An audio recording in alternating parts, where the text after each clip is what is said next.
Jadi Gaza itu di peta yang ada di perjanjian ini di Bible ya, di versi yang internasional itu ada petanya. Gaza itu sudah ada bahkan sebelum Masehi. Jadi peta 1200 sampai dengan 1030 sebelum kelahiran Nabi Isa alaihissalam, before Christ, sebelum Masehi, itu sudah ada petanya Palestina dan Gaza sudah ada di sini. Yang menarik, Israel nggak ada sebagai satu wilayah ya, yang Zionis klaim sekarang itu nggak ada. Jadi semua perlakuan Firaun ini terekam sempurna oleh kaumnya Nabi Musa alaihissalam, yang kelak nanti dari semua mereka membentuk karakter-karakter yang unik, yang mewarisi genealogi ini. Nanti umatnya Nabi Musa ini, walaupun dibebaskan dari Firaun, tapi nanti ada yang mewarisi sifat dan karakter Firaun. Nanti kita akan lihat itu dalam perjalanannya. Ini sangat menarik sekali. Ya, nanti ada yang betul-betul taat dan berubah, ada yang diambang pertengahan dengan keraguan, ada yang puncaknya dia ikut diselamatkan, tapi menyimpang dari ketentuan kepada Allah Subhanahu Wa Taala. Disebutkan kembali dalam Injil dan disempurnakan semuanya dengan detail karakternya dalam Al-Quran. La tufsidunna fil ardi marwatain. Kalian akan berbuat kerusakan yang parah di muka bumi itu sampai 2 kali. 2 masa. Awas. Wala ta'lunna 'uluwan kabira. Dan kalian akan bertindak di muka bumi ini dengan tindakan yang sangat keterlaluan.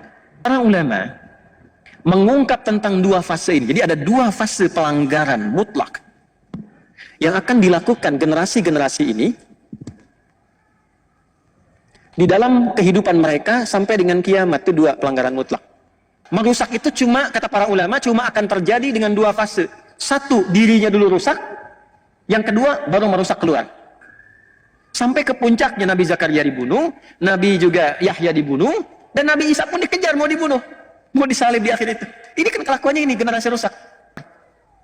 Maka dihukum oleh Allah karena karakter ini merusak, maka golongan orang-orang rusak ini di setiap tempat dimanapun itu gak akan bisa diterima. Maka 3 fase mereka hancur. 3 fase mereka hancur. Pertama, masanya yang gue lihat itu, Jalut. Ini sudah viral di kitab-kitab tafsir. Yang kedua, masanya Nebukadnezar yang datang dari Babilonia. Habis semua, dihancurkan. Habis dikejar-kejar, kemanapun ada dikejar. Karena selalu merusak, tinggal sini merusak, golongan rusak ini. Yang ketiga, era Romawi.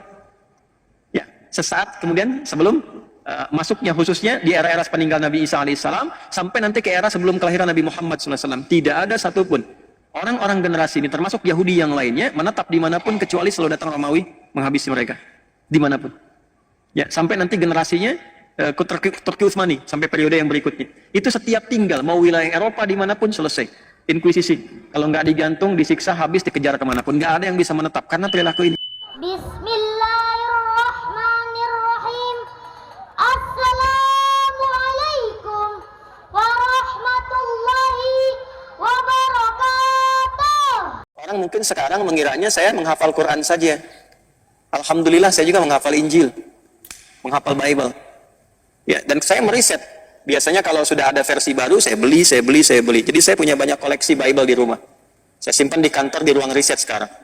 Termasuk yang Talmud, versi-versi kekinian dan sebagainya, saya koleksi juga. Nah, ini ada Alkitab terjemahan baru, Holy Bible, New International Version. Ini versi internasionalnya. Di sini ada peta. Dibuka dengan peta.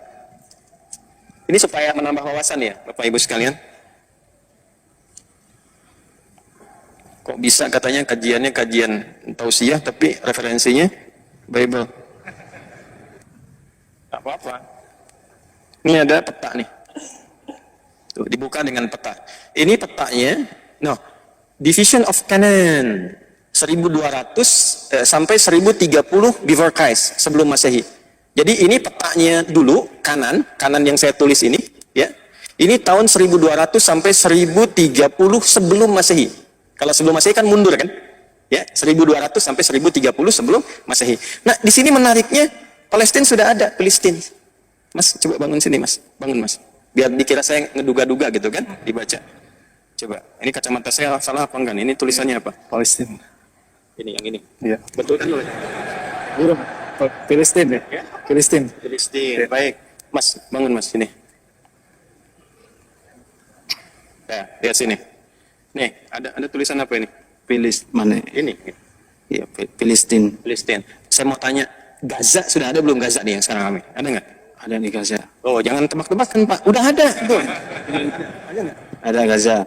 Gaza itu sudah masuk bagian sudah ada. Jadi sebelum duduk lagi silakan. Jadi Gaza itu di peta yang ada di perjanjian ini di Bible ya, Bible ya, di versi yang internasional itu ada petanya. Gaza itu sudah ada bahkan sebelum Masehi.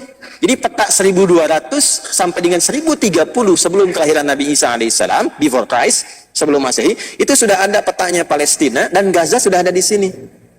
Yang menarik, Israel nggak ada. Sebagai satu wilayah ya, yang Zionis klaim sekarang itu nggak ada. Nggak ada. Nggak percaya. Mas bangun nih. Bangun antum supaya nggak ngantuk. Ya. Coba dari atas sampai bawah, temukan Israel ada nggak? Nggak ada. Lihat dulu, jangan langsung nggak ada. Walaupun saya sekolah, tetap antum mesti lihat. Coba. Nih, pegang nih. Pegang mic-nya. Pegang ini. Nih, pegang mic-nya. Nah, ini wakafin aja. 1 menit. Pegang. Pokoknya ada hadiah 100 juta. Saya berani kasih karena nggak ada. Nggak ada nggak? Nggak ada kan? Nggak ada. Baik. Ya, nanti insya Allah kalau mau kita kopikan. Ya, ini satu koleksi yang kami punya. Di sini nggak ada. Jadi memang dari sejak sebelum Masehi pun Palestina sudah ada. Ya, dan Gaza sudah ada. Nah, kota-kota yang sekarang disebutkan kayak Tel Aviv dan itu nggak ada. Ya, jin-jin masa Nabi Sulaiman juga gak kenal itu. Ya, emang nggak ada. Ya jangankan manusia, jin pun tidak kenal. Ya, yang ada apa? Tulisannya Palestina. Ya, jadi kalau ada aktivis-aktivis kekinian, itu kan yang terlambat bangun, kemudian menyampaikan itu asalnya sudah ada duluan, nggak ada. Yang ada itu Palestina. Filistin sudah ada. Gaza menariknya ada di sini. Ya, dan ini yang paling menarik ditemukannya apa di Alkitab versi ya terjemahan baru, versi internasionalnya, Holy Bible-nya. Ini temukan di sini. Ya, setelah itu kesininya baru berubah. Ini peta-peta kekinian. Ini yang paling lama diakui betul. Yang menarik begini, yang ini yang orisinilnya, yang ini peta jalan yang sekarangnya. Jadi dalam saat yang bersamaan mengakui dulu nggak ada, sekarang dibuat klaim ada di sini. Ini yang nggak ada di sini. Ini penyebaran semua anak cucunya Nabi Yakub alaihissalam, yang 12 tadi, yang asbat anak-anaknya, ini bahkan disebutkan di sini di daerah mana saja. Zebulun di mana, Izakar di mana, kemudian Yusuf di mana, disebutkan di sini semua. Yahuda di mana, ya, Syamun di mana, Levi di mana, disebutkan semua petanya di sini, dan semua wilayah disebut dengan Palestina. Paham sampai sini? Baik, itu dulu yang ingin saya tampilkan di awal. Nah, di bumi inilah kemudian Nabi Ibrahim alaihissalam hidup, Ishak kemudian hidup, ya, Sayyidah Hajar mengandung, dan yang paling unik nanti ketika mengandung itu dan lalu melahirkan Ismail alaihissalam, lahirnya di Kanaan sama persis di situ. Cuma nanti dihijrahkan di awal hidup, ya, ke kota Mekah Al-Mukarramah untuk memberikan satu definisi yang kuat tentang fitrahnya semua nabi yang hijrah. Ya, tentang semua nabi yang hijrah. Nanti Nabi Yusuf pun kan hijrah. Jelas ya? Nabi Yusuf pun hijrah. Jadi ketika kemudian Nabi Ismail itu dihijrahkan dari kecil untuk memberikan kesan bahwa ini akan melahirkan keturunan di akhir yang sempurna dari segi kenabiannya, yaitu Nabi Muhammad sallallahu alaihi wasallam. Karena memang doa Nabi Ibrahim itu lahirnya mesti di Mekah. Khusus Nabi Muhammad. Itu ada di Al-Baqarah yang tadi saya baca, ayat 129. Nabi Ibrahim, Nabi Ismail alaihi wasallam berdoa khusus supaya minta Nabi terakhir lahirnya itu di Mekah, di dekat Ka'bah. Untuk menunjukkan Nabi yang istimewa, tempat lahirnya pun mesti istimewa, beda dengan Nabi yang lain. Nah, di era Nabi Yusuf alaihissalam, seperti kita dengar kisahnya yang viral, beliau kemudian melewati dari semua drama kehidupan dengan saudara-saudaranya itu, singkatnya, jadi pembesar di Mesir. Jelas? Lalu ketika jadi pembesar, dibawalah koleganya ini, termasuk ayahnya Nabi Yakub alaihissalam. Yakub dibawa, 11 saudaranya dibawa semua, pindahlah ke Mesir. Ya, sebentar. Ya. Itu masih raja tuh suasananya. Berganti generasi, ini keluarga besarnya Nabi Yusuf alaihissalam, termasuk Nabi Yakub alaihissalam, keluarga besar jadi 12 itu tumbuh, berkembang, beranak pinak semua di situ. Sampai tibalah kemudian di eranya Fir'aun berubah keadaan, ganti generasi, masuk ke era sebelum Musa alaihissalam, terjadi situasi yang berubah. Muncul kecemburuan. Ketika putus risalah nabinya itu. Nabi Yusuf meninggal, ya, risalah nabinya putus, maka ketika berganti generasi muncullah kemudian sentimen-sentimen lokal. Kita yang pribumi nih, ini sebenarnya imigran dulu nih. Kok bisa mereka berada di puncak? Kok bisa mereka begini?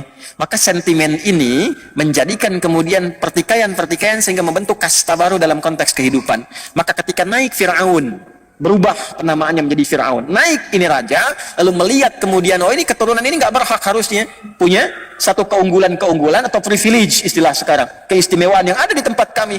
Maka dijadikanlah statusnya terendah pada saat itu sampai dengan diperbudak. Perbudak semua. Sampai singkatlah muncullah Nabi Musa alaihissalam. Ini kalau waktunya nggak terbatas, sampai jam berapa sih kita? Oh? Karena ini kisahnya selalu menarik gitu kan, selalu menarik.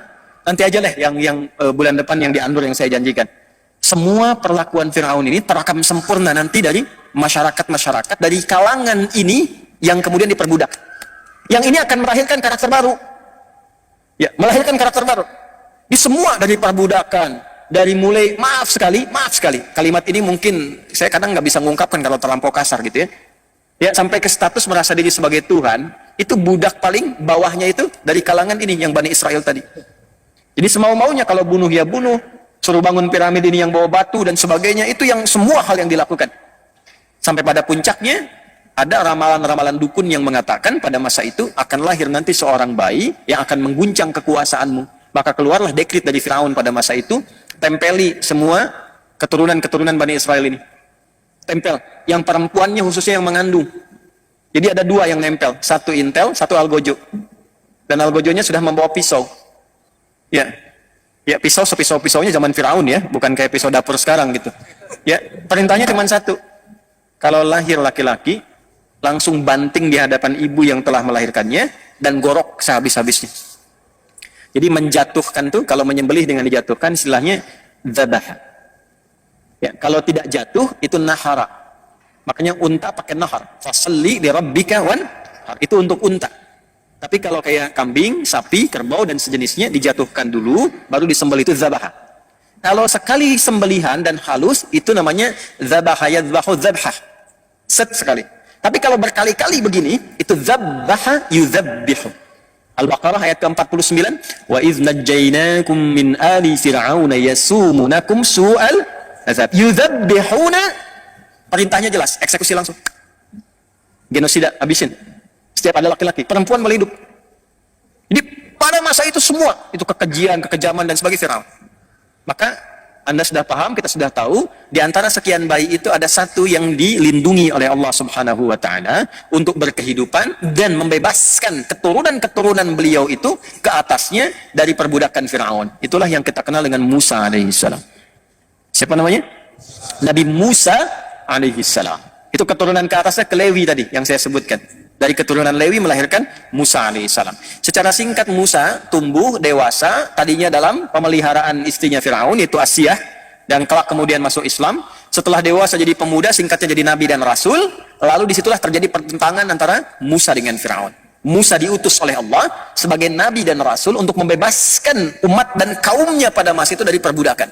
Risalahnya itu satu. Dan diberikan kitab disebut dengan apa? Taurat. Atau Torah dikenalnya. Taurat atau Torah. Perhatikan baik-baik. Ini tolong highlight baik-baik ya.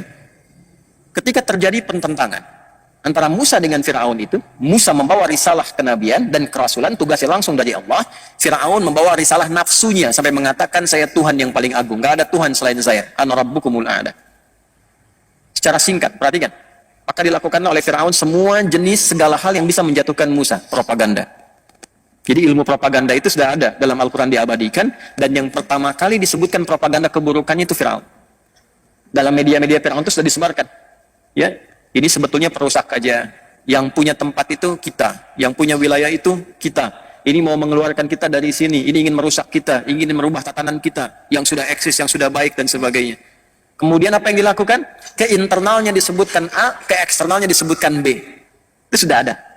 Lalu keluar, nah ini kan kelompok kecil aja. Ini bukan mewakili semua kebutuhan manusia. Ini cuma kelompoknya Musa aja yang kecil. Ya, innahu lasirzimatun qalil. Ini cuma kecil-kecil aja. Nah, jadi Firaun itu kalau skala yang dihadapnya tinggi, dia rendahkan tuh caranya. Ya, misal ya kalau kita tarik di kekinian. Masalahnya Jawa Barat misalnya, atau Indonesia nih. Ah, udah, bikin kecilkan jadi Jawa Barat. Oh, Jawa Barat ini terlalu besar, kecilkan Bekasi. Bekasi terlalu besar, kecilkan Jakapermai. Jakapermai terlalu besar, kecilkan. Cuman Jamaah Al-Azhar aja yang ratusan. Enggak se-Jawa Barat tuh. Palestina kebesaran, kecilkan. Oh, ini Gaza aja. Gaza kebesaran, kecilkan. Hamas saja. Innahu lasirzimatun qalil. Nah, ini pembuka dulu ya, tadi saya mau saya sampaikan. Jadi semua perlakuan Firaun ini terekam sempurna oleh kaumnya Nabi Musa alaihi salam, yang kelak nanti dari semua mereka membentuk karakter-karakter yang unik, yang mewarisi genealogi ini.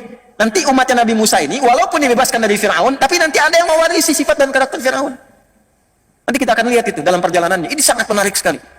Ya, nanti ada yang betul-betul taat dan berubah, ada yang diambang pertengahan dengan keraguan, ada yang puncaknya dia ikut diselamatkan, tapi menyimpang dari ketentuan kepada Allah Subhanahu Wa Taala. Secara singkat, nih Tuhan KW wafat nih, tenggelam. Ya, yang mengaku Tuhan kan, Anna Rabbukumul A'la, KW kan. Allah tuh begini, kalau ada orang terlampau tinggi, ngaku paling tinggi, itu cara diwafatkan, dibinasakannya dengan cara yang membuat kita jadi tertawa, dikecilkan, direndahkan. Contoh, Namrud, cuma semut aja. Namrud kan ngaku Tuhan. Ngaji Qurannya yang banyak dong, ngaji supaya nyambung kita, ya. Jadi Al-Baqarah ayat 258 kan ngaku Tuhan dia. Alam tara ilal ladzi haja Ibrahim fi Rabbi, kamu pernah dengar enggak, pernah baca enggak? Kata Allah, punya pengetahuan enggak tentang seorang raja yang mendebat Nabi Ibrahim dan ngaku Tuhan, Namrud. Ya, kan binasanya cuma sama nyamuk, masuk aja selesai. Tuhan matinya sama nyamuk kan ya. Ya. Firaun tenggelam sehingga kita bisa jadi candaan. Tuhan tenggelam.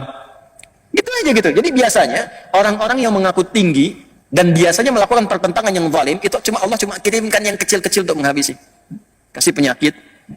Coba lihat yang hebat, sosok hebat melarang adzan, membinasakan syariat-syariat Islam, syiar dan sebagainya. Itu binasanya cuma sama penyakit aja katanya, cuma sama kuman kecil meninggal. Tuhan matinya sama kuman katanya. Seperti itu tuh. Selalu demikian fitrahnya. Makanya hati-hati ya. Hati-hati deh. Balik. Ini sudah tenggelam, sudah selesai. Musa membawa alaihi salam semua kaumnya tuh. Sudah melewati Laut Merah itu kan, sudah dibawa, sudah keluar dari situ, Allah akan tempatkan balikin lagi ke sini. Ya. Karena di sini nanti tempat-tempat ini yang bisa membuat mereka itu hidup lebih tenang, lebih biasa, lebih nyaman. Karena memang apa? Syariat-syariat yang dibawa dari sebelumnya dengan nilai-nilai keislaman. Nabi Ibrahim alaihissalam, bahkan dari Nuh alaihissalam, dari keturunannya, memang sudah dijalankan di sini dan tenang keadaannya. Jadi syariat Islam itu kalau diterapkan dalam konteks kehidupan, itu memberikan kedamaian untuk siapapun. Makanya sholatnya aja sudah salam, sudah damai. Kita kalau sholat ditutup dengan apa? Assalamualaikum warahmatullahi wabarakatuh. Assalamualaikum warahmatullahi wabarakatuh. Risalah salam dari dulu sudah ada. Dulu semua nabi sholat.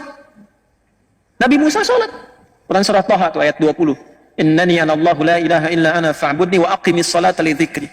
Nabi Ismail yang lahir di Kanan di Palestina itu sholat. Bahkan minta semua keluarganya sholat. Quran surah 19 Maryam ayat 55. Wa kana ya'muru ahlahu bis salah. Ya, sholat. Nabi Zakaria sholat. Ali Imran ayat 38 sampai 39. Nabi Isa, Yesus Mesias sholat. Quran surah ke-19 ayat 31 sampai 33. Wa usani bis salah. Sholat. Dan risalah sholat itu melahirkan kedamaian, ketentraman. Karena itu setelah keluar dari situ dibimbing, diperintahkan oleh Allah kepada Nabi Musa, bawa nih ke negeri ini. Negeri suci, Baitul Muqaddas, Ardul Muqaddasah. Bawa ke sini karena di sini itu yang bisa diterima. Ya, jadi bukan satu tanah yang dijanjikan untuk mereka sebagai privilege, bukan. Datang ke situ karena ini ada karakter-karakter yang unik nih di kaummu ini, yang kalau nanti di berbagai tempat hidup, karakter ini bisa merusak, yang dengan merusak ini bisa tertolak dimanapun itu. Ya, nah itu dibuktikan oleh sejarah. Di sini itu dari dulu sudah tahu keturunannya ada di situ. Nabi Ibrahim alaihissalam ke bawah kan? Ya, dan ingat jangan diklaim untuk kaum itu saja karena ke atas itu Kanaan ke atas, keturunan Nabi Nuh. Jelas di sini? Oke, nah, kita luruskan dulu tuh. Jadi begitu keluar dari situ, Nabi Musa diminta oleh Allah untuk menghadap ke Tur Sina itu untuk mendapatkan wahyu selama 40 hari 40 malam kurang lebih. Maka apa yang terjadi? Baru tapak kakinya belum basah, belum keluar, Musa pamit. Ya, Harun alaihissalam jaga di situ. Itu sudah sebagian kaum yang terwarisi tadi yang saya katakan. Ya, yang hatinya belum bersih sepenuhnya. Ada golongan baik, golongan ragu-ragu, golongan nyeleneh. Yang nyeleneh ini juga dibagi beberapa bagian lagi nanti.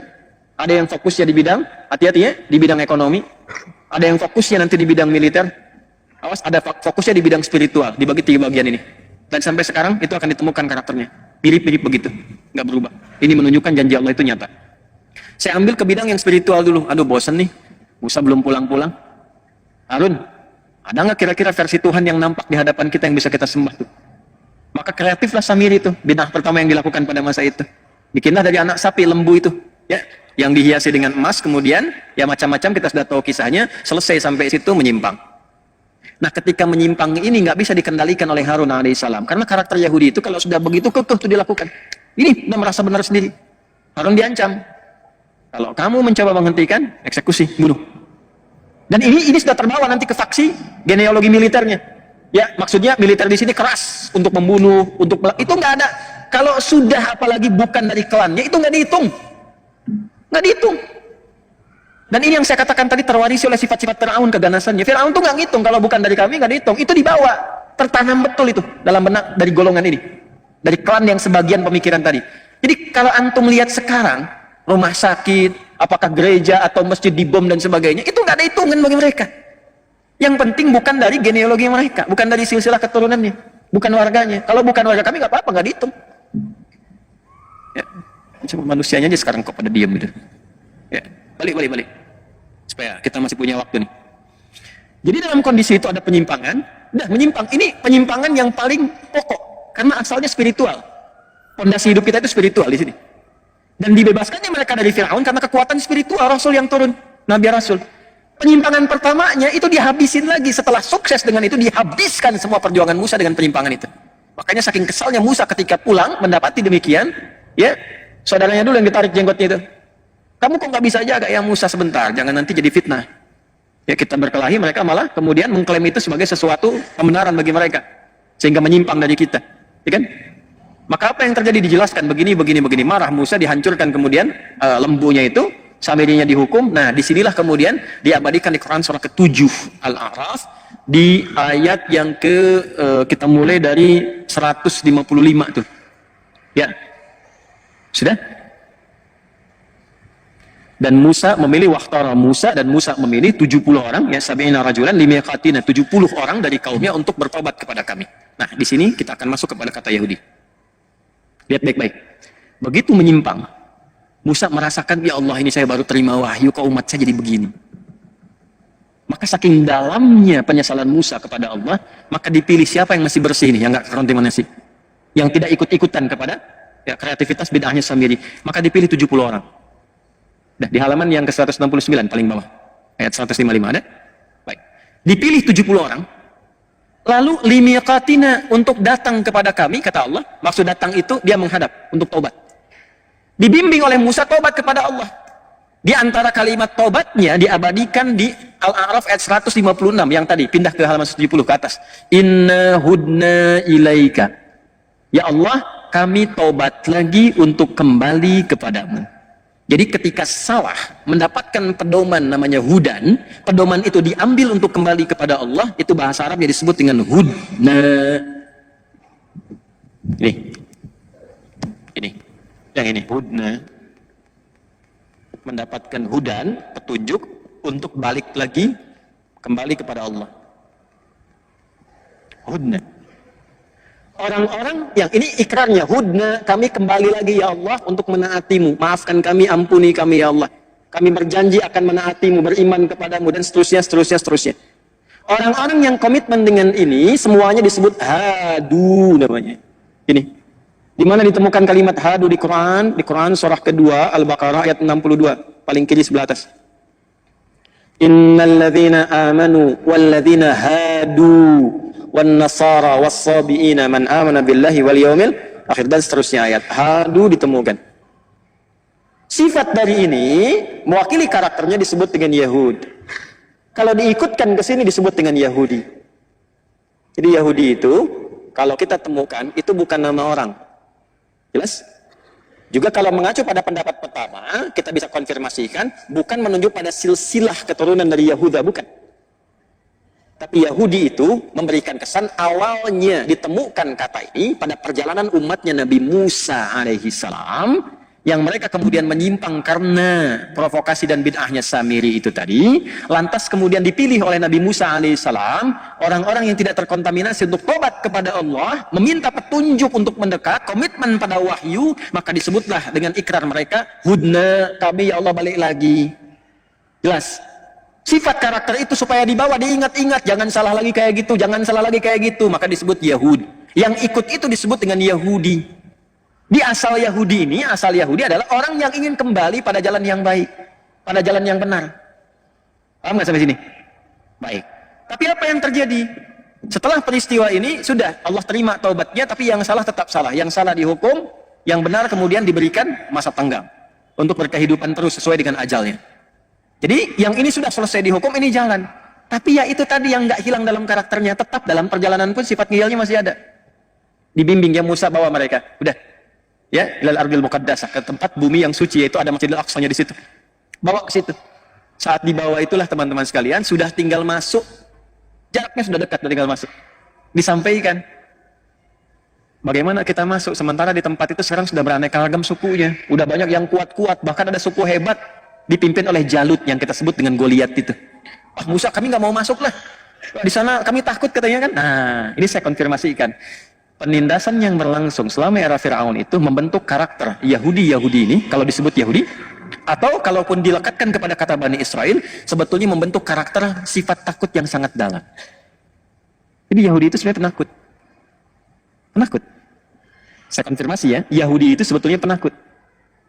Nanti kalau satu saat Anda umrah atau haji, mungkin bersamaan dengan saya, misal satu masa, nanti saya ajak antum ke satu benteng, yang waktu itu ada Yahudi Madinah. Di benteng yang paling populer di sana itu bentengnya Ka'ab bin Ashraf.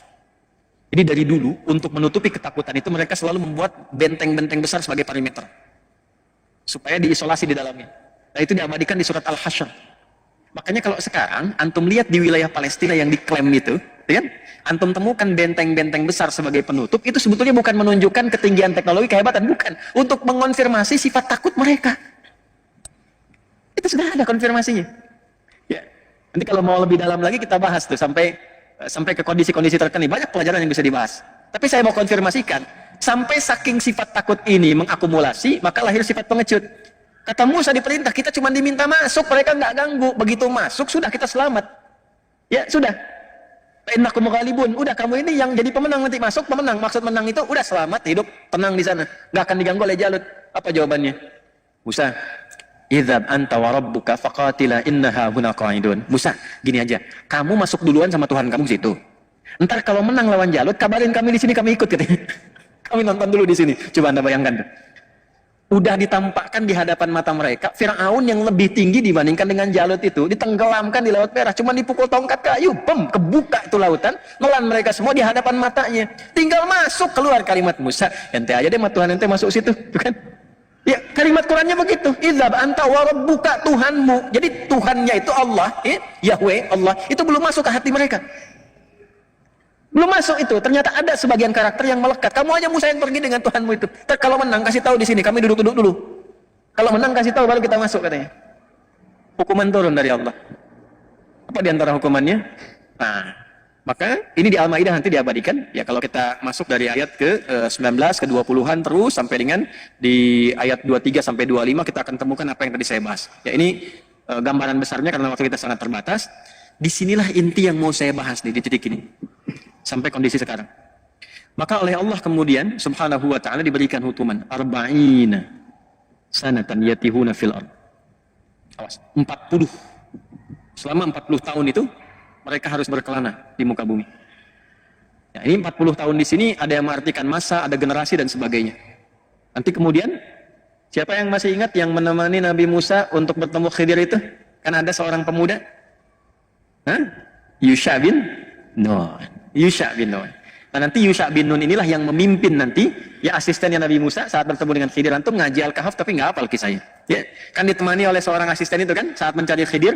Kemudian dia bawa ikan, ikannya lompat-lompat ke laut, itu Yusha bin Nun. Nah Yusha bin Nun inilah yang kelak memimpin umat-umat tersisa itu sepeninggal Nabi Musa yang meninggal dekat tempat itu sejengkal sedikit lagi ke arah Aqsa itu, sedikit lagi sejengkal itu ilustrasi bahasa yang tinggi, maksudnya berapa meter ke depan atau mungkin berapa kilo ke depan, tinggal sedikit lagi meninggal dikuburkan di situ. Nanti yang meneruskan masuk di generasinya Yusha bin Nun masuk ke situ. Ya, yang menaklukkan Goliatnya, Jalutnya itu tadi, itu adalah Nabi Daud alaihissalam bentukan Talut yang tadi saya sebutkan di awal. Tapi mereka akan berputar-putar dulu. Dalam berputarnya inilah kemudian disebutkanlah karakteristik mereka dan jalur hidup mereka. Bagaimana disebutkannya? Itulah yang ditampilkan di awal Al-Isra, surah Al-Isra, dari ayat 1 sampai dengan ayat yang ke-7. Khususnya dari ayat ke-4 sampai ayat 7-nya. Satu, menerangkan tentang keutamaan Palestina dengan Masjidil Aqsa-nya. Kedua, menerangkan keturunan Nabi Nuh yang sudah mendiami di situ pertama kali supaya nggak diklaim bahwa ini tanahnya orang-orang Yahudi, ini tanahnya orang-orang Israel atau Zionis dan sebagainya. Turun. Baru kemudian cerita tentang Musa. Setelah itu, dari Musa ceritalah ke karakteristik ini yang sampai dengan ke kita sekarang. Maka di sini dalam kurang lebih sekitar 20 menit, ini saya akan uraikan karakteristik kesimpulan intinya. Jadi dari tadi saya kasih pembahasan panjang itu sebetulnya kalau mau jujur mukaddimah. Ya. Nah, situasi kita sekarang, ini ayat ini yang relevan yang akan kita kaji. Makanya tadi saya cepat saya minta maaf dari awal. Ya. Yuk kita lihat nih. Buka mushaf ya. Perhatikan baik-baik. Ayat keempat aja langsung ya. Langsung ayat keempat. Wa qadayna ila bani Israila fil kitabi la tufsidunna marrataini wa la ta'lunna 'uluwan kabira. Dan aku telah menetapkan dengan semua pengetahuan Allah yang sempurna. Allah mengetahui betul karakteristik yang tertanam dari setiap generasi-generasi kaum-kaum Bani Israel ini yang terus melahirkan generasi baru, beranak pinak, dan lantas mereka disebut dengan Yahudi ataupun Bani Israel atau kaum Musa dalam Al-Quran. Ini sifat-sifatnya. Tapi selalu tertanam pada diri mereka itu karakter-karakter yang membedakan mereka itu dengan manusia pada umumnya yang lain.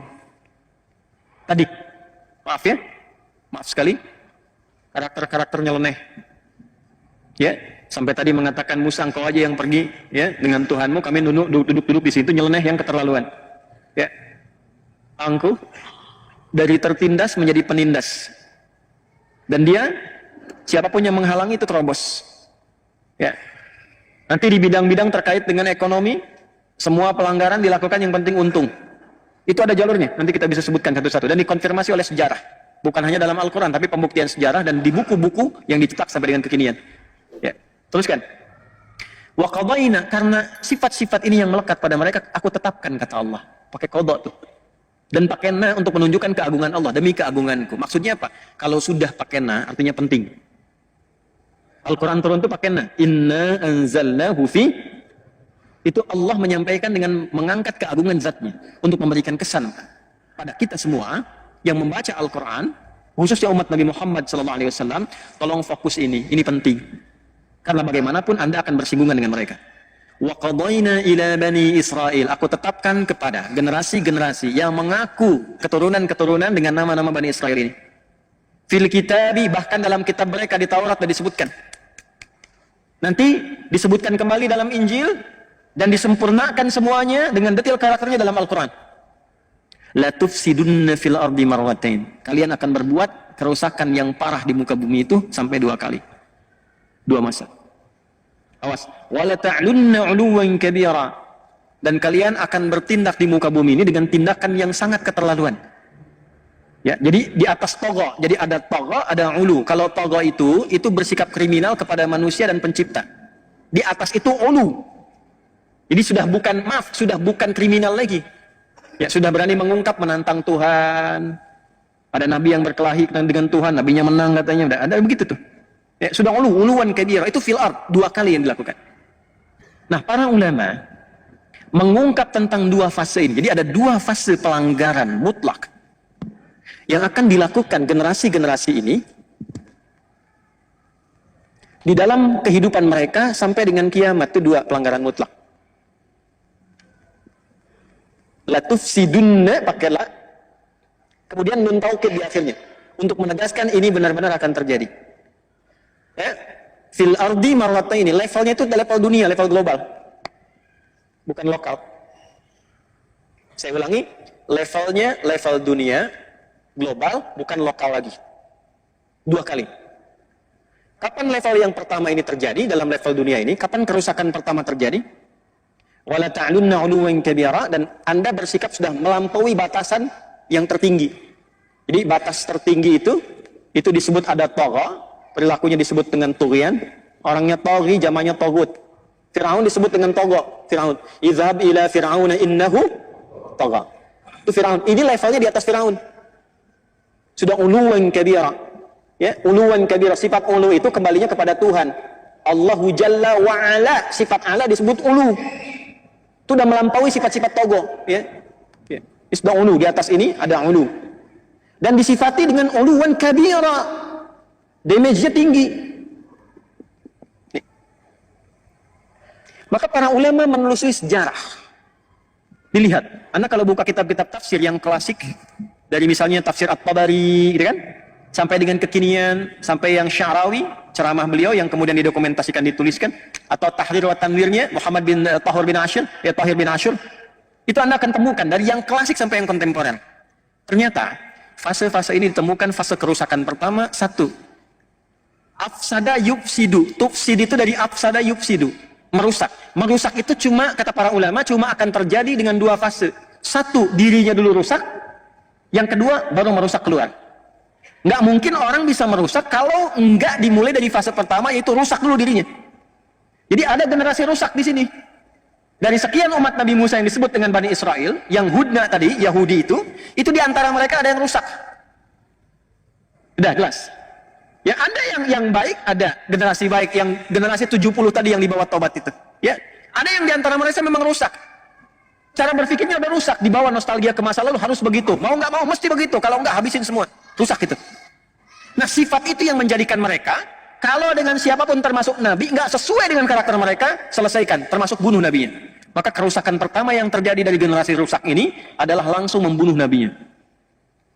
Nabi Zakaria itu dibunuh oleh generasi ini. Jadi setelah Nabi Musanya meninggal, terus generasi masuk, Daud, Sulaiman selesai, kan terakhir Nabi Isa. Nabi Isa itu kurang lebih jarak ke Nabi Muhammad itu 600 tahun. Sebelum Nabi Isa lahir, Nabi Isa itu kan anaknya Maryam. Ya kan? Maryam anaknya Imran dengan Hannah. Imran punya saudara namanya Zakaria. Hannah punya saudari namanya Elizabeth, Eliasobat. Zakaria menikah dengan Eliasobat. Imran menikah dengan Hannah, melahirkan Maryam. Sebelum lahirnya Nabi Isa, Maryam lahir, itu Zakaria alaihissalam belum punya anak. Maka berdoa di mihrabnya Maryam, sholat di mihrabnya Maryam, supaya minta diberi keturunan. Secara medis istrinya divonis sudah menopause dan mandul. Maka dengan izin Allah di mihrab Maryam itu berdoa, dikabulkan oleh Allah. Akan punya anak langsung, namanya dari Allah, Yahya. Itu diabadikan di Quran surah 3 Ali Imran ayat 38 sampai 39.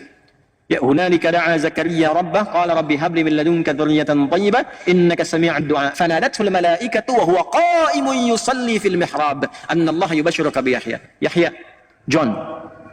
Ya, Yahya. Bahasa Inggrisnya atau Latinnya John. Ya, John, Yohanes, John. Jelas? Nah ini Nabi Zakaria, Nabi Yahya, itu kan ditunggu-tunggu pemuka Nabi mereka itu, pemukanya. Generasinya sama, generasi Musa ke bawah itu. Ya, itu Yahya itu dihadirkan pertama kali oleh Allah seperti Harun kepada Musa, disiapkan dulu supaya menyiapkan jalannya Isa alaihissalam ketika membawa risalah. Ya karena Nabi Isa itu nanti dari bayi sudah dapat tugas, tumbuh dewasa, mudanya itu meninggalnya muda, jadi nggak nikah Nabi Isa itu. Nggak sempat nikah, 30-an tahun lebih sedikit itu sudah meninggal. Ya, inni mutawaffika wa rafi'uka ilayya. Ya, diwafatkan, diangkat kemudian oleh Allah Subhanahu wa taala. Makanya makamnya sampai sekarang nggak ditemukan. Diangkat. Jadi sudah sampai di situ disiapkan dulu. Yang menyiapkan siapa? Allah. Siapa yang ditunjuk? Nabi Zakaria lewat anaknya Yahya. Itu meninggalnya dibunuh oleh kalangan yang rusak ini. Bayangin sampai bunuh Nabi. Bahkan kalau mau tarik sebelumnya Nabi Soleh ada. Mungkin antum belum pernah dengar kisah ada Nabi digergaji meninggalnya. Belah dua. Gitu. Mereka yang nuntut, ada mukjizat, dikasih kemudian unta keluar dari batu, udah begitu untanya dihabisin, nabinya dibunuh. Ini golongan rusak tadi. Sampai ke puncaknya Nabi Zakaria dibunuh, Nabi juga Yahya dibunuh, dan Nabi Isa pun dikejar mau dibunuh, mau disalib di akhir itu. Ini kan kelakuannya ini generasi rusak. Ya. Jadi yang 70 tadi melahirkan yang baik-baiknya sedikit, ke bawahnya itu Hawariyun itu. Ya, Hawariyun yang 12 orang itu, yang murid-muridnya itu kan. Ya, itu pun sedikit, yang selebihnya itu mewarisi genealogi tadi, genetik tadi yang merusak. Maka ketika itu lahir yang rusak sampai Nabi Isa pun dikejar. Nabi Isa kan keturunan ini dari Bani Israel ke atas. Jalurnya ke Ishak alaihissalam. Maka apa yang terjadi? Itulah yang membentuk karakter. Maka dihukum oleh Allah karena karakter ini merusak. Maka golongan orang-orang rusak ini di setiap tempat dimanapun itu gak akan bisa diterima. Maka 3 fase mereka hancur.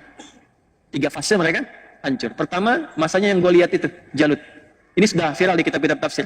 Yang kedua, masanya Nebukadnezar yang datang dari Babilonia. Habis semua, dihancurkan.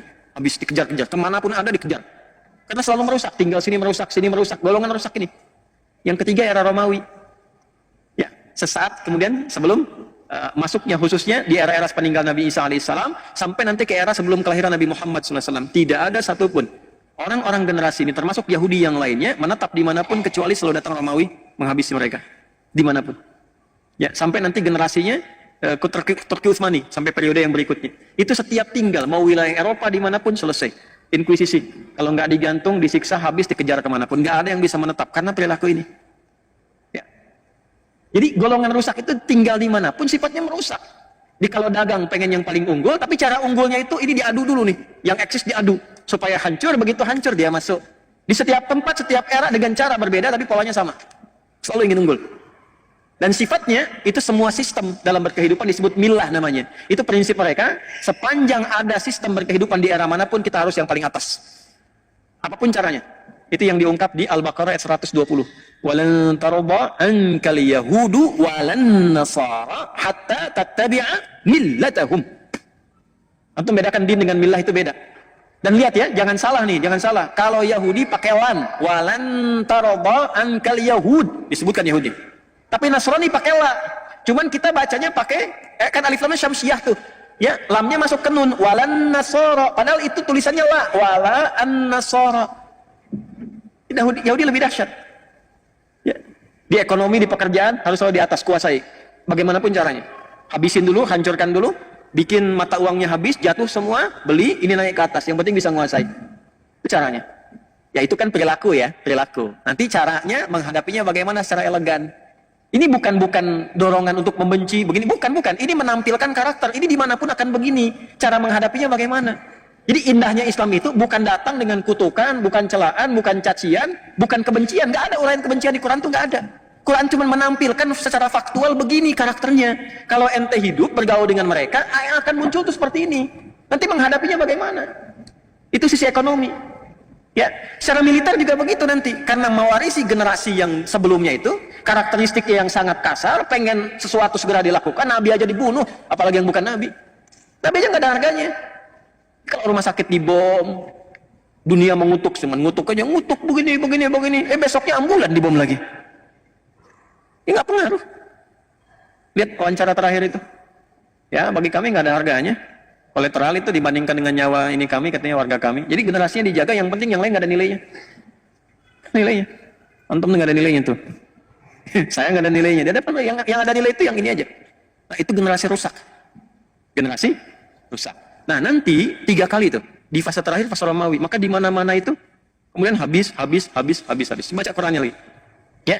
Yuk kita bacakan lagi. Wa qadayna ila bani Israila fil kitabi la tufsidunna fil ardi marratayn wa la ta'lunna 'uluwan kabira. Terus fa idza jaa wa'du ulahuma ba'athna 'alaikum 'ibadan lana uli ba'si syadidi fajasu khilalan diyar. Wa kana wa'dan maf'ula. Jadi begitu kerusakan pertama terjadi tadi, yang membunuh Nabi, membunuh Rasul, berbuat kerusakan, maka diutus oleh Allah itu hamba-hamba yang lebih rusak, tapi kuat.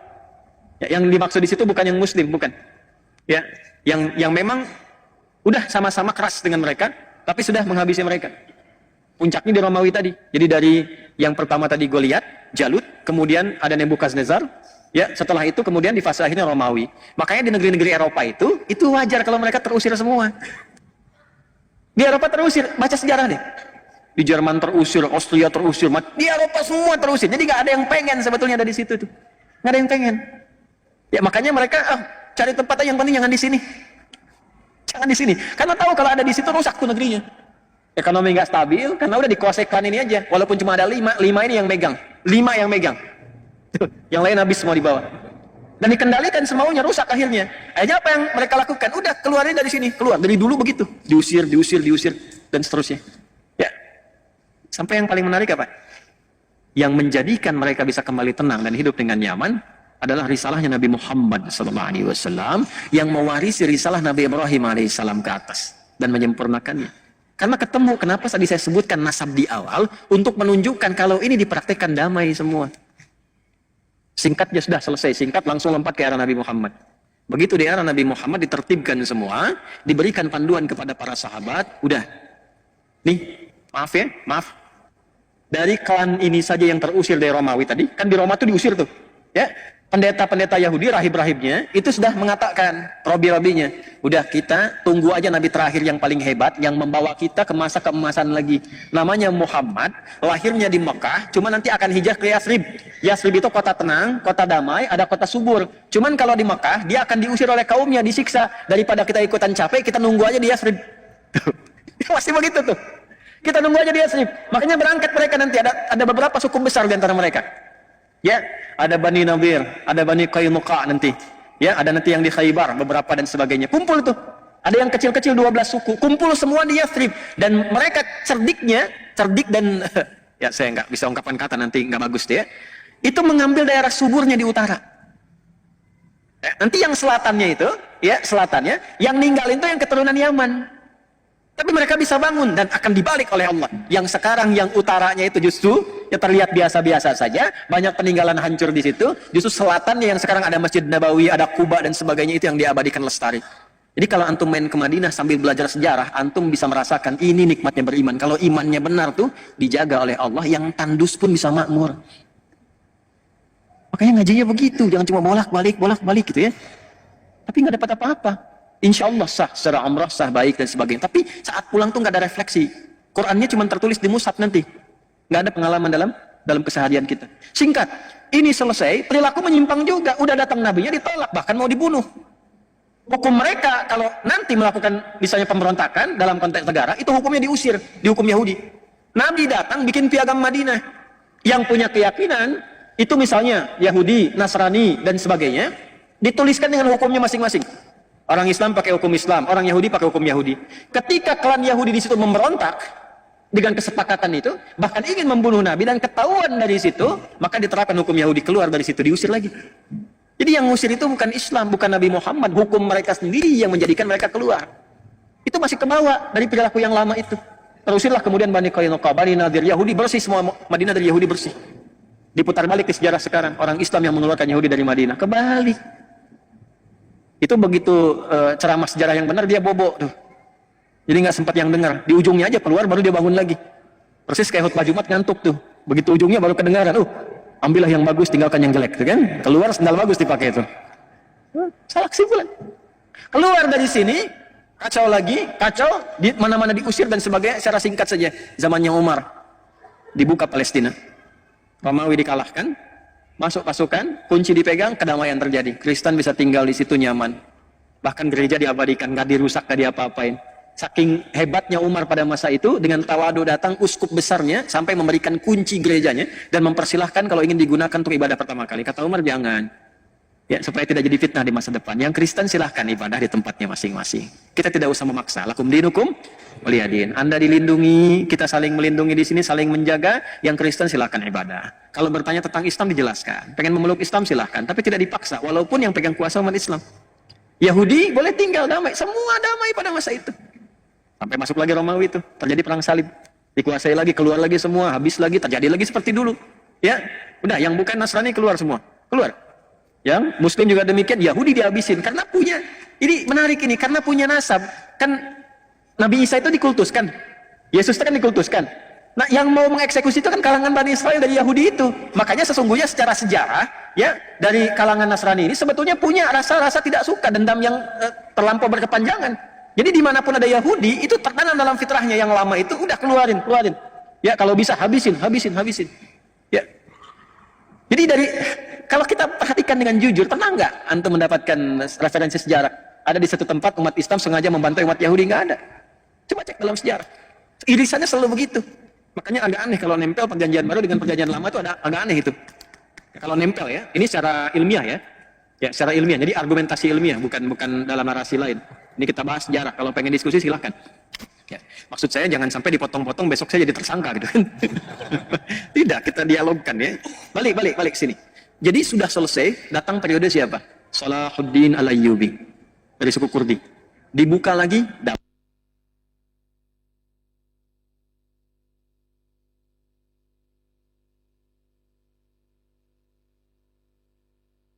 Turki Utsmani sampai 1924, tenang semua, damai dan sebagainya.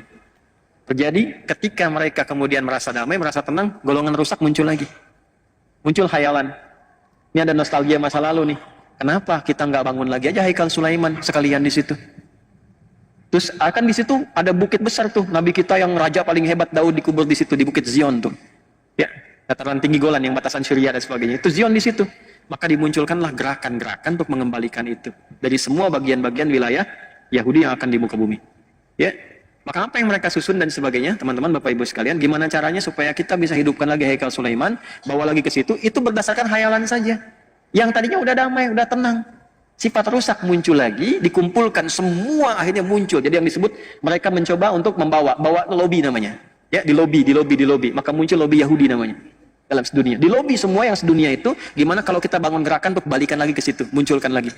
Maka sebagian mereka besarnya berpusat di Inggris, dikuasai beberapa, 2 hal untuk menguasai itu. Yang pertama itu ekonomi. Ya, falyabudu rabb hadzal bait alladzi at'amahum min ju'. Maka mereka bergerak di bidang ekonomi. Termasuk nanti kalau saya mau cerita di satu waktu yang lain, yang datang ke Nusantara pun dengan VOC itu, saya cerita begini sudah riset, saya begini-begini sudah menduduki kantor VOC di Belanda. Ya, saya sudah ke kantor VOC, sudah saya cek jalurnya, sampai gudangnya, sampai dokumentasinya. Itu VOC itu, Bapak Ibu, konsorsium dagang. Swasta. Yang bawahnya orang Yahudi pertama kalinya. Ketika hancur di Eropa, dia melihat ada ekspedisi-ekspedisi yang dilakukan oleh pasukan-pasukan Salibis setelah periode 1492, terjadi perjanjian Terdosias, kemudian Isabel, ya, itu disatukan dengan Ferdinand yang di Spanyol itu jatuh, kemudian setelah itu membuat misi 3G. Sekarang sudah 4G atau 5G. Ya, dulu masih 3G, God, Glory, and Gospel, menyebar, itu dipelajari. Karena kerajaan yang kirimkan seringkali karam, di lautan besar itu karam, biayanya banyak, mahal, habis semua, makanya sering dikali harta karun peninggalan Raja Spanyol dan sebagainya, sering sampai jadi film dokumenter sekarang ini. Nah, belajar dari situ beberapa yang Yahudi bikin satu konsep, udah gabungin aja semua nih pengusaha-pengusaha supaya resikonya makin kecil, kalau karam pun harta keluar sedikit, kalau menang keuntungan banyak. Maka disusun itu. Asalnya yang muncul Yahudi, itulah saham pertama kali yang terjadi di bumi. Yang diarahkan untuk kepentingan swasta konsorsium tadi. Itu markasnya kecil aja, kecil, sekarang jadi asrama.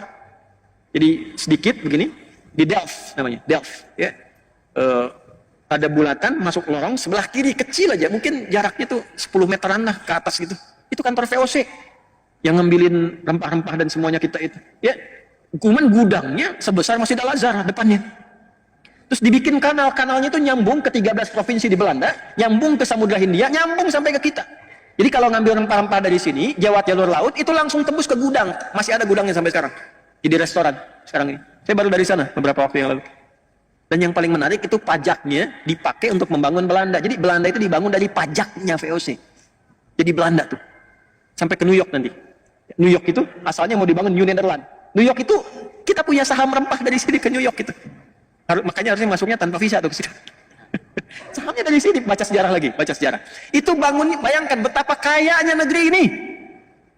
Pajaknya aja bisa bangun Belanda, pajaknya aja.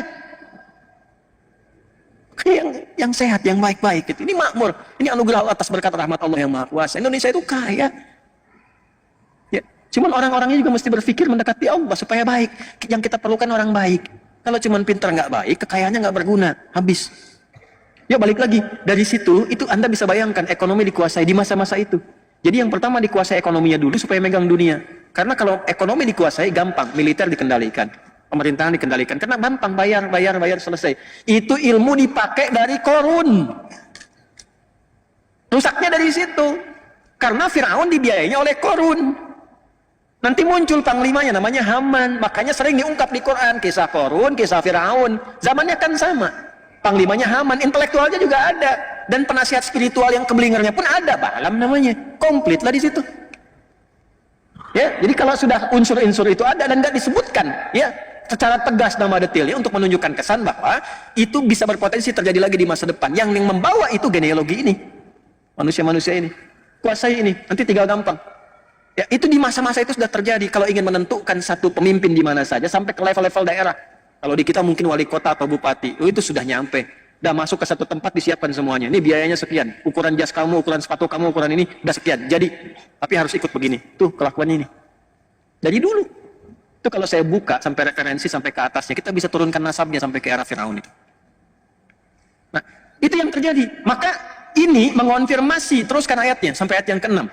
Tsumma radadna lakumul karrata 'alaihi wa amdadnakum bi amwal. Itu konfirmasinya. Ini pembuktian firman Allah benarnya. Perhatikan, mereka akan kuat di bidang ekonomi. Ini, karena gerakan pertama yang dibangun itu. Wa amdadnakum bi amwal wa banin. Keturunan mulai banyak menyebar dan mereka pegang ekonomi itu. Sekarang bukan cuma jadinya di Palestina itu yang 1948 kemudian tiba-tiba deklarasi, yang fasilitasi siapa? Inggris kan? Ya, khayalannya munculkan kembali keagungan itu di Bukit Zion itu. Maka gerakan untuk membawa ke Zion disebut dengan Zionism. Pelaku karakternya disebut dengan Zionis. Jadi yang ada sekarang di situ itu bukan sifat-sifat Israel, bukan. Bukan sifat-sifat Yahudi yang kembali hudna, bukan. Itu Zionis. Karena Yahudi yang awal-awal tinggal itu damai biasa-biasa saja. Coba lihat, biasa-biasa saja dengan orang Islam biasa, dengan Kristen biasa, damai aja. Ini gerakan-gerakan perusak. Jadi yang datang ini perusak. Tapi udah disebut di Quran. Dan itu menyebar. Ya, wa amdadnakum bi amwalin wa banina. Yang paling hebat begini. Wa ja'alnakum aktsara nafira. Dan gerakan itu nanti melintasi zamannya akan punya dukungan-dukungan dari pihak-pihak luar yang menguatkan dan membantu mereka. Nafir itu artinya yang mensupport, yang mendukung, yang mendorong. Jadi Quran sudah mengungkap ketiganya. Terbukti nggak sekarang? Satu, ekonomi dipegang, terbukti? Bukti ya. Yang kedua, mereka punya jejaring yang menyebar tuh dari anak keturunan dimanapun. Dan itu punya lobbynya, punya grup-grupnya, punya asosiasinya. Ya, mungkin nanti ada Freemasonry, ada yang lobby, ada yang macam-macam. Itu disebutkan wabanina nyebar. Dan semua membentuk jaringan untuk saling menguatkan sehingga dia bisa punya proksi, bisa punya macam-macam yang itu akan membantu. Wa ja'alnakum aktsara nafira. Semua tiga-tiganya sekarang sedang dibuktikan, ditunjukkan kebenaran ayat ini oleh Allah yang terjadi sekarang. Jadi kalau pengen tahu pembuktiannya, maaf, di amwalin, nih yang pegang ekonomi sekarang siapa? Coba cek, googling siapa aja keluarganya, ketemu. Wabanina, keturunan-keturunan yang menyebar dimanapun ada. Ya, termasuk yang kelahiran di sini juga ada. Itu yang sering muncul di TV tuh, perempuan tuh. Saya nggak sebut nama tuh ya. Ya, ya saya nggak mau kata-kata yang kurang baik lah. Ya, tapi saya biasanya kalau diundang sama yang kurang kompeten itu nggak berminat gitu. Buang-buang waktu gitu. Ya, pengetahuan sejarah minim, kalau dikatakan tidak tahu gitu kan. Ya, cara berpikirnya juga tidak terstruktur. Ya, jadi kalau kita datang juga buang-buang energi. Ya, jadi kita tonton sambil senyum aja lah udah gitu ya. Ya, jadi baru bicaranya jangankan orang yang pintar, orang biasa awam sih udah paham gitu keadaannya bagaimana. Tapi ini tidak menjadikan kita mesti mencela atau merendahkan, tidak. Justru kita mendoakan kepada jalan yang baik, kemudian memperbaiki dengan cara yang baik dengan menyampaikan yang seperti ini. Tapi yang saya maksudkan kalau Anda cek itu kan kelahiran Makassar. Tapi menjadi bagian dari jaringan lobby kan ke atas ke sana. Itu pembuktian kebenaran Quran. Jadi mana mana nyebar ke bawah lagi rasanya. Wa ja'alnakum aktsara nafira. Saya umumkan tidak boleh ada negara lain yang ikut campur tentang ini. Tapi dia masuk kok lewat kapal induk. Yang lain nggak boleh dia masuk dengan kapal induk, ya kan? Jangankan kapal induknya itu di border yang di Rafah di Mesir itu jagain di situ. Makanya nggak bisa keluar. Yang jaga tentara mana? Amerika jaga juga di situ. Banyak kumpul Amerika, Kanada, dari Inggris, dari macam-macam negara lain Eropa. Yang menariknya begini, ini yang dikuasai jejaring itu ja'alnakum aktsara nafira. Sebetulnya dalam hatinya pun sama, nggak pengen Yahudi masuk ke daerah mereka. Sebab kalau masuk merusak lagi daripada di kami, di situ aja deh kami jagain. Gitu. In ahsantum li anfusikum. Ayat 7. Wa in asa'tum, jika pun kalian membuat kebaikan, bikin aksi sosial. Jadi akan ditemukan nanti golongan ini bikin aksi sosial, ngebiayain gerakan sosial tentang alam dan masing-masing. Itu ahsantum li anfusikum, kepentingan internal mereka aja. Untuk mengekalkan apa yang mereka lakukan sampai dengan muncul nanti fase berikutnya. Wa in asa'tum falaha, kalau berbuat buruk memang begitu karakternya. Ya. Memang begitu karakternya. Jadi kalau sekarang misalnya yang dibom rumah sakit, ya memang begitu. Nggak peduli dengan kutukan dunia, ya memang begitu. Yang terkutuk ya memang tidak peduli dengan kutukan. Ya udah terkutuk. Nggak peduli dengan kutukan. Ya jadi kalau Anda mau keluar, teriak-teriak sampai di luar dan sebagainya, udah nggak akan didengar sama mereka. Nggak akan didengar. Kita paling menggetarkan dunia saja bahwa ada kepedulian, tapi mereka nggak dengar, dibom aja. Kemarin dibom rumah sakit. Yang Al-Ahli itu kan rumah sakit baptis itu. Ya dibom gereja, dibom masjid. Dunia bergerak. Semua mengutuk, Dewan PBB mengutuk, resolusi. Besoknya mereka tertawa aja. Dibom lagi ambulans. Perjalanan ke rumah sakit dibom, 15 orang meninggal. Terus kami menyesalkan itu, apa yang Anda sesalkan? Ya. Fa idza jaa wa'dul akhirati. Maka jika nanti muncul yang kedua nih. Jadi yang fase pertama sudah, sekarang sudah fase kedua. Ini kerusakannya sudah global, sifatnya global, dan manusia-manusia diam. Ya, di balik diamnya itu akan ada nanti tiba orang-orang hebat. Liyasu'u wujuhakum. Orang hebat ini akan ada 3 periode, 3 fase. 1, golongan-golongan hamba Allah yang mempermalukan mereka untuk memberikan kesan kepada dunia, ini nggak sehebat seperti yang kita kira kok. Teknologinya paling canggih, intelijennya, strateginya, penyadapannya, gitu kan. Sehingga propaganda yang dibuat keluar itu, seperti yang tadi saya sampaikan, propaganda keluar itu begitu. Selalu menampakkan nggak ada apa-apa, kita yang paling hebat, ini kecil kok. Cuma ormas kecil gini, ya dibanjirin aja selesai gitu kan. Tapi kan nggak selesai-selesai. Sayangnya beberapa orang terpengaruh dengan itu.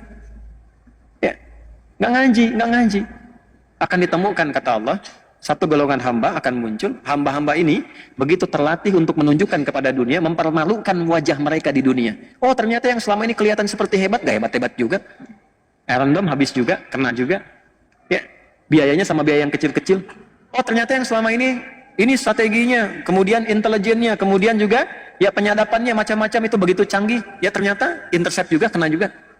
Selesai juga. Dan itu hanya dilakukan oleh kelompok-kelompok yang disebut kecil. Jadi untuk memberikan kesan kepada dunia yang besar, negara-negara yang merasa punya militer, punya pesawat tempur dan sebagainya, Anda kemana aja selama ini? Enggak, bukan masalah iman, bukan masalah keyakinan, cukup jadi manusia aja. Tapi bagi orang Islam, kemanusiaan itu dilampaui dengan keimanannya. Imannya kemana? Gitu. Ditampakkan, liyasu'u wujuhakum, itu 1, untuk mempermalukan wajah mereka di hadapan dunia. Ternyata selama ini yang disebut hebat cuma begini aja. Lantas Anda yang tidak punya, ya, apa yang mereka miliki orang-orang hebat ini, tapi memiliki alat-alat yang Anda klaim canggih, lebih hebat daripada mereka. Ini orang-orang nggak punya landasan pacu untuk pesawat tempur. Pesawat tempurnya nggak punya. Senjata nggak lebih hebat dibandingkan dengan negara-negara yang ada lain sekarang. Orang-orang negara-negara yang mengatakan di situ muslimnya banyak misalnya, atau negara-negara Islam, atau umumnya dunia pada umumnya, yang pesawatnya hebat, alutsistanya banyak, dan sebagainya, dan seterusnya, diam. Sementara yang disebut terbatas ini tiba-tiba mempermalukan, oh dengan begini aja selesai, bisa kok. Ya itu 1. Waliyadkhulul masjidah kama dakhaluhu awwala marrah. Nanti ada golongan kedua. Ya, golongan kedua ini sudah menyelesaikan semua konflik yang ada di situ, menenangkan kembali sampai Masjidil Aqsa dibebaskan. Fase kedua. Fase ketiga, ini saya baru memahami ayat ini dan hadis Nabi. Ini hadis Nabi ini, jangankan kita, orang Yahudi sendiri pun begitu yakin dengan hadis ini. Jadi saya kasih tahu rahasia ya, ini diantara kita saja nih. Ya. Ini mau habis nih, 5 menit, 10 menit lagi lah ya waktunya. Saya mohon izin tambah 25 menit tadi. Gak apa-apa ya, 15 menit tadi tambah. Lihat sini. Jadi Yahudi itu yang nggak diterima, yang nggak mereka terima, Nabi Muhammad sebagai Nabi. Tuntunannya masih diterima. Yang nggak diterima itu cuman kenapa Nabinya Muhammad gitu. Itu aja. Kalau Nabinya bukan Muhammad, dari jawab mereka akan diterima. Tapi tuntunannya diterima. Makanya oleh mereka Quran diriset. Makanya oleh mereka hadis diriset. Dan mereka yakin dengan itu. Salah satu yang diyakini apa? Nabi kan pernah menyampaikan di puncak nanti bagian ketiga itu, fase ketiga, waliyutabbiru ma'alau tadbira, menghabiskan semua tanpa kecuali, habis, selesai. Allah menyampaikan demikian. Ya, ada mereka berlindung di pohon-pohon yang diberi nama dengan korkot. Korkot itu yang mengatakan nanti Yahudi ada di sini, Yahudi ada di sini. Pernah dengar hadisnya? Itu saking yakinnya, dibanyakin ditanam pohon korkot sekarang. Saya pernah ke Amerika Desember yang lalu saya mampir ke Washington DC. Jadi kalau ada rezeki main ke Amerika ke sana ya, ke DC. Washington masih lampu merah sana dikit tuh. Itu ada Masjid Indonesia wakaf di zaman PSBY dulu, ya. Ada dana abadi umat itu sebagian yang mau dikirim untuk beasiswa, membiayai ke Al-Azhar dan sebagainya, itu sebagiannya dialokasikan untuk beli satu gereja tua, ya, yang dikonversi jadi masjid di DC, di Washington DC. Yang menarik itu adanya di pemukiman Yahudi. Ya, saya masuk situ, saya lihat pemukiman Yahudi itu. Langsung cepat aja. Itu yang ditanam pohon korkot rata-rata. Termasuk di lingkaran gereja yang sekarang jadi masjid itu. Saya dengan DKM jalan, saya bilang, Mas, ini pohon apa coba? Apa bisa? Inilah pohon korkot. Ya. Ya. Itu menarik. Jadi mereka pun yakin, sampai sekarang pun ditanam itu. Dan Anda kalau baca tekstual saja, secara tekstual, Anda akan menyimpulkan, oh ini hadisnya ekstrim nih, masa dihabisin sampai ke pohon, pohonnya bilang bunuh. Bukan begitu cara memahaminya. Ini hadis, termasuk ayat tadi, itu berbicara tentang konfrontasi militer. Dan problemnya apa? Saya baru paham sekarang, memahami ayat dan hadis itu. Ternyata Di muka bumi ini, ya, ada beberapa kurang lebih yang mungkin sampai 6 negara lah, ya, yang di dalam konteks kenegaraannya itu sifat-sifat perlindungan militernya melibatkan sampai ke rakyatnya, ke masyarakatnya, termasuk di Indonesia. Indonesia itu kalau berjuang, kalau sudah ada misalnya perjuangan sampai ke konfrontasi militer, misal Belanda datang dan sebagainya, itu bukan cuma tentara yang berjuang, kita pun ikut di situ. Makanya pesantren keluarkan resolusi jihad dan sebagainya. Semua angkat senjata bawa gitu. Nah di dunia ini sekarang ada 6, yang paling aktif itu 2, Indonesia dengan IDF, yang Israel sekarang.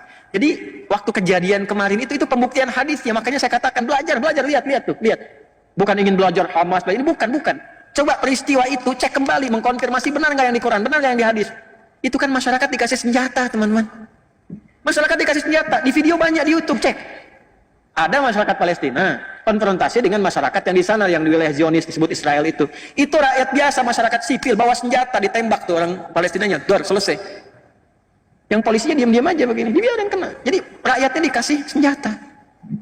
Nanti pada periode ketiga, setelah periode kedua itu Masjidil Aqsa bebas, periode ketiganya ada konfrontasi luas semua. Semua masyarakat Yahudi yang ada pada masa itu diberikan senjata dan berlindungnya di balik pohon korkot. Itu yang menjadikan kemudian pertarungan semestanya menjadi meluas pertempurannya. Itu maksudnya. Jadi kalau Anda melihat situasi sekarang dengan karakteristik bom ini, bom itu, emang karakter rusak ini. Ya, tapi tidak bisa dipukul rata, misalnya Yahudi keseluruhan nggak bisa dipukul rata. Yang rusak-rusak aja nih. Yang apa? Yang Zionis. Yang diklaim dengan Israel sekarang itu. Ya, yang lain-lainnya mungkin ada yang baik-baik juga ada. Ada Robi-Robi yang mengatakan itu mereka memang perusak, ada Robi yang begitu. Nah itu mungkin kalau dia tarik ke atas itu yang 70 orang disebut di Al-Araf 155 tadi. Generasinya itu tuh. Tapi tinggal sedikit. Tapi ujungnya kan kalau nggak beriman sama aja kufur.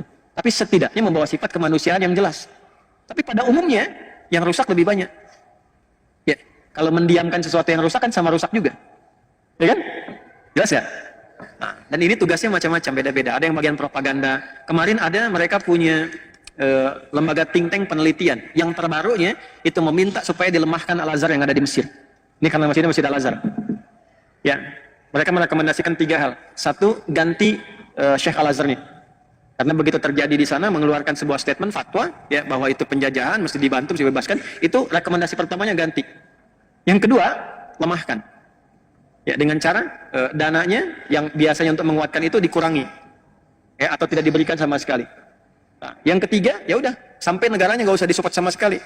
Mesir nggak usah terima bantuan, nggak usah apa-apa lagi, kecuali kalau Syekh Al-Azharnya diganti dan sebagainya. Tuh, itu ya waja'alnakum aktsara nafira. Kita sedang ada di era itu. Ya, jadi jangan jauh-jauh dulu sampai berjuang ke Palestina. Aduh, nggak usah, belajarnya dari sini. Ya, belajar dari sini, kuatkan iman, bangun negara dengan baik. Bangun negeri dengan baik, perbaiki dulu. Karena yang Allah sebutkan generasi emas itu adalah orang-orang yang meningkatkan iman takwa. Jadi ibad dulu, ibadallana. Perbaiki sholat dulu. Sholat masih keluar masuk. Ya orang puasa Daud, ini sholat Daud. Subuh sholat, duhur tidak, asar sholat, maghrib tidak. Pengen berjuang, udah habis antum. Ya, perbaiki dulu. Tuh yang pasukan-pasukan hebat, pasukan-pasukan kuat. Itu nggak masuk ke situ, saya nggak sebut nama ya. Nggak masuk ke situ satu kecuali penghafal Al-Quran. Yang kedua kerjaannya zikir.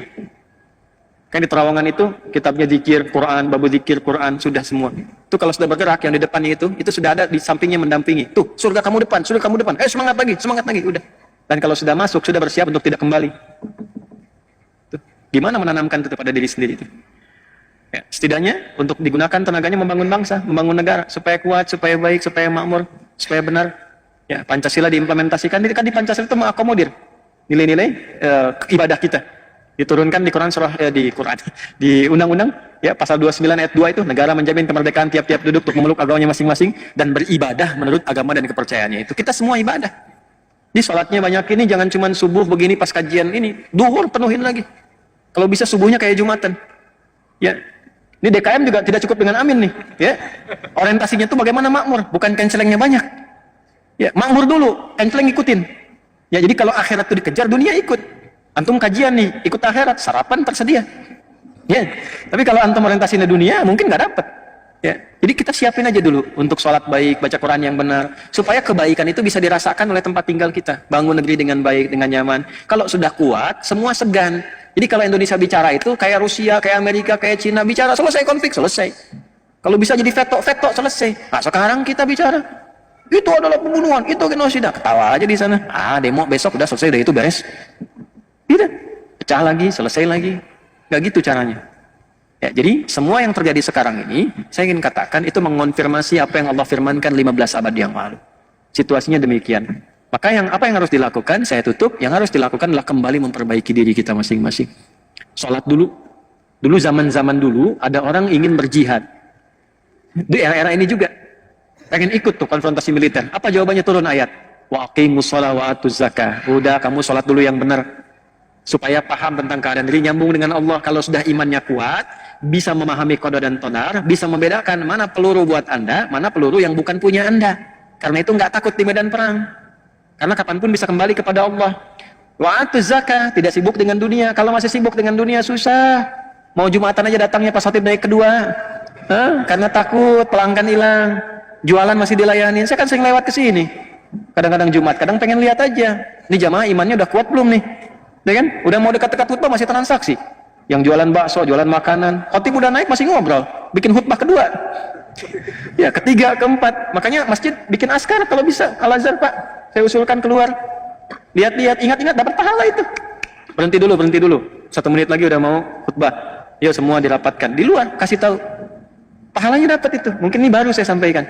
Ya, beberapa masjid yang seperti ini sampaikan supaya imannya tercas lagi, semua merasakan kenikmatan ibadah. Kalau sudah nikmat ibadah, ya 24-4-3-4 posisinya itu, ya subuh 2 rakaat, 4 zuhur, 4 asar, 3 maghrib, 4 isya, penuh masjidnya seperti ini, ibadahnya nyaman, itu pasti negerinya makmur. Gak percaya silakan, mulai dari skala kecil dulu deh. Jaka Permai dulu nih, penuhin nih. Ya Al-Azhar yang dekat ke Assalam dekat ke Alisan. Yuk penuhin masjidnya. Kalau bisa dekat rumah yang sudah ada di situ, itu yang makmurkan. Terus penuhin sampai merasakan kenikmatan ibadah. Setelah itu, jangan cukup datang pulang, enggak, bikin database. Al-Azhar bikin dong database ini, jamaah kan banyak nih. Ya, kajian-kajian begini kita sebulan sekali. Ini saya yakin, ini wajahnya bukan wajah-wajah Bekasi nih. Saya lihat ada yang Jakarta kemarin nih, ya. Yang paling jauh dari mana? Kalimantan tuh, Cianjur, New Zealand, maksudnya New Zealand tuh. New Zealand, dari Kemang sono tuh. Ya, ini kan bisa ada di database. Saya lihat wajahnya rutin kalau tiap bulan datang. Kenapa nggak kita satukan? Terus profesinya apa? Oh ini pengusaha ini pengusaha ini. Bikin grup, bikin aplikasi. Ditautkan satu dengan yang lainnya. Kan itu yang Nabi bikin kan begitu. Udah dibikin stabil, pasarnya jadi stabil, nggak dikuasai satu bagian. Itu yang menjadikan pasar Madinah itu stabil pada masa itu. Antum kalau hidupnya keluar masuk ya begitu aja. Kapan mau berubahnya? Ya kan? Innallaha la yughayyiru ma biqaumin hatta yughayyiru bi anfusihim. Kalau kitanya nggak berubah, nggak memperbaiki diri, yang akan pernah mendapatkan perubahan yang baik. Nah, jadi kalau sudah bagus, terbantu nanti zakatnya kumpul, dibantu orang-orang supaya bisa berkembang bagus. Kan zakat itu kalau diterapkan, kemiskinan itu jadi hilang. Ya rumusnya kan begitu, negara terbantu. Sebab kan yang mayoritas muslim di sini. Ya kan? Kalau semuanya sudah bagus, sudah baik, negaranya kuat, mau bicara apa saja keluar gampang. Ya nanti perkuat militernya, perkuat ekonominya. Kalau sudah seperti itu, alhamdulillah. Baik. Tapi lebih daripada itu, sekarang kita banyak belajar, banyak berdoa, banyak berbuat kebaikan yang mampu kita lakukan. Ya, dengan harta kita bisa berikan, kita berbagi, keluar kita perhatikan, di dalam kita perhatikan. Ya, ada keseimbangan di dalamnya. Semoga Allah mengampuni kita semua, memaafkan kita semua. Semoga Allah menunjukkan kebenaran kepada kita untuk belajar. Jika ada uraian yang benar, itu petunjuk dari Allah yang disampaikan pagi ini. Tapi jika ada Anda temukan yang salah, itu mutlak kesalahan saya. Tinggalkan itu, cari referensi lain yang lebih baik, dan amalkan kebaikan itu untuk mendapatkan ridha Allah Subhanahu wa Ta'ala.